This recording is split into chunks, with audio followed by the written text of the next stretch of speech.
మా పొలంలో వరి కోసిన తర్వాత ఈ విధంగా ఒక కుప్ప వేసామండి. ఆరే వరకి కుప్ప నూర్చడం జరగదు. ఈరోజు ఉదయం మీ కుప్ప వేసాము, పొలం దగ్గరికి రండని ట్రాక్టర్ మేస్త్రి వాళ్ళు కాల్ చేస్తే పొలం వెళ్తున్నామండి. చూసారా మంచు ఎలా ఉందో? పొలం దగ్గరికి వచ్చేసరికి కుప్ప సగం వరకు పొడుగు వేయడం జరిగిందండి. ట్రాక్టర్ తొక్కుతుంది కదా! ఈ విధంగా ట్రాక్టర్ తొక్కిన తర్వాత ఆ గడ్డికున్నటువంటి ఒడ్లు మొత్తం రాలిపోతాయి. ఆహ్, ఆ తర్వాత ఈ గడ్డి మొత్తం కూడా దులిపి కట్టలు కట్టడం జరుగుతుందండి. ఈ కట్టలు కట్టి పక్కన ఉరగడ్డి వామేస్తామండి.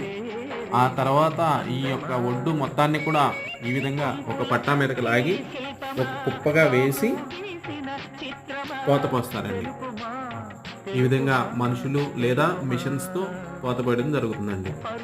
ఈ విధంగా పోత పోసిన ధాన్యాన్ని మొత్తాన్ని ఈ విధంగా ఒక గుట్టగా వేసామండి. చూస్తున్నారు కదా! ఉరగడ్డి, వడ్లు.